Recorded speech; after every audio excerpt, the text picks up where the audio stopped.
Imagine someone who never shouts, never threatens, never even touches you, yet still holds the remote control to your choices. You think you're deciding freely, but you're actually reacting. One message, one look, one silent pause, and your mood, your confidence, your direction shifts. That's the scariest kind of influence, the kind you don't notice.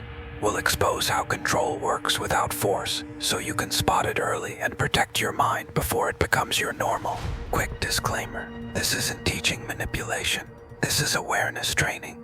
Dark psychology is useful only when it helps you defend your peace, recognize patterns, and stop falling into emotional traps. The goal is simple. Understand the tricks, break the spell, and stop handing your power away. Because control doesn't always look like aggression. Sometimes it looks like advice, and sometimes it looks like silence that makes you overthink everything you said. The first way people control without touching you is by controlling your emotional temperature. They don't argue with facts, they trigger feelings. They make you feel guilty for having boundaries, selfish for saying no, and ungrateful for protecting your time. Once your emotions are unstable, your decisions become easy to predict. And when someone can predict you, they can lead you. The hardest truth, you don't lose control in one big moment. You lose it in small reactions, repeat each day. Here's the pattern.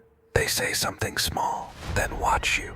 If you explain too much, they learn they can pressure you. If you apologize fast, they learned you can be bent. If you get anxious and chase clarity, they learned you're easy to pull into a loop. Control is a test, not a war. And most people fail the test because they think being nice will keep them safe. But in dark psychology, niceness without boundaries becomes permission. The second method is scarcity. They make attention feel rare. One day they're warm, the next day cold. One day they reply fast, the next day they disappear. This creates a mental addiction loop. Your brain starts chasing the good version of them, trying to win it back. And once you're chasing, you're not leading. You start checking your phone, rereading messages, overthinking your tone. Scarcity doesn't just steal your time, it steals your self-respect. The most dangerous part is that scarcity feels like love. You tell yourself maybe they're busy, maybe I did something wrong. That's exactly the trap, because once you start blaming yourself for their inconsistency, they've already taken control of your self-image. You're no longer judging their behavior, you're judging your worth. And when your worth is on trial, your boundaries disappear. You accept crumbs because your mind is trained to be grateful for small wins. The third method is confusion.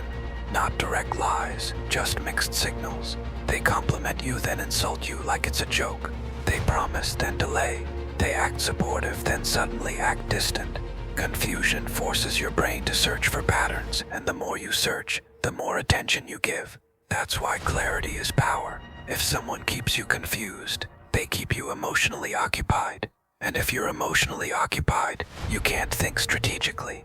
Confusion also makes you desperate for closure. You want answers. You want the truth. So you ask again and again. You explain again and again. You prove again and again. That's not love. That's mental work. And the person who benefits from your mental work becomes the one in control.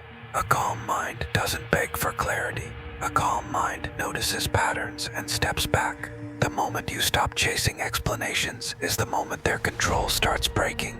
Now let's talk about the silent weapon, social pressure. Some people control you by making you feel watched or judged. They bring up what everyone thinks, even if it's fake. They compare you to others. They create a fear of looking wrong, failing publicly, or being replaced. The goal is simple. Make you perform. And when you perform for approval, you become a product. Your personality becomes a service. Your life becomes a stage they manage. Another trick is making you prove yourself constantly. Notice this carefully. Healthy people don't demand proof for basic respect, but controlling people set invisible tests. If you care, you'll do this. If you're loyal, you'll accept that. If you love me, you'll tolerate this. That's not a relationship. That's a contract where the rules keep changing. And the moment you start earning the right to be treated well, you've already lost your position. So how do you protect yourself? Step 1. Stop reacting instantly. Control feeds on speed. When you reply fast, apologize fast, explain fast, you give them steering power. Start using a pause. A pause is not weakness. A pause is you taking your mind back. You don't have to fight. You don't have to prove. Just slow down and observe what your body is feeling. If you feel pressured, rushed, or guilty, that's a sign you're being pushed.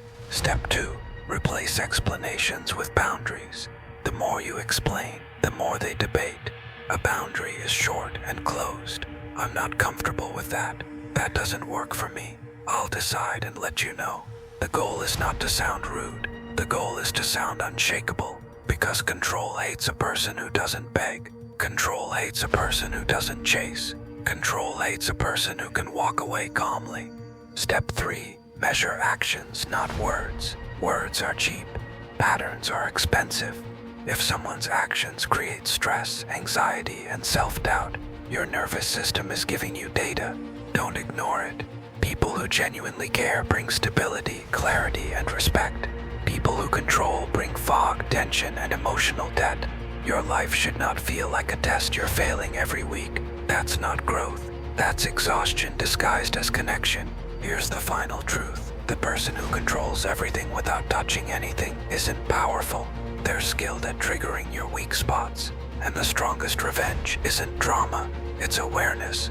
Once you see the pattern, it stops working. Your mind becomes quieter, your decisions become slower and sharper, and your self-respect becomes non-negotiable. If this video helped you, subscribe because the darkest traps are never loud. They're familiar.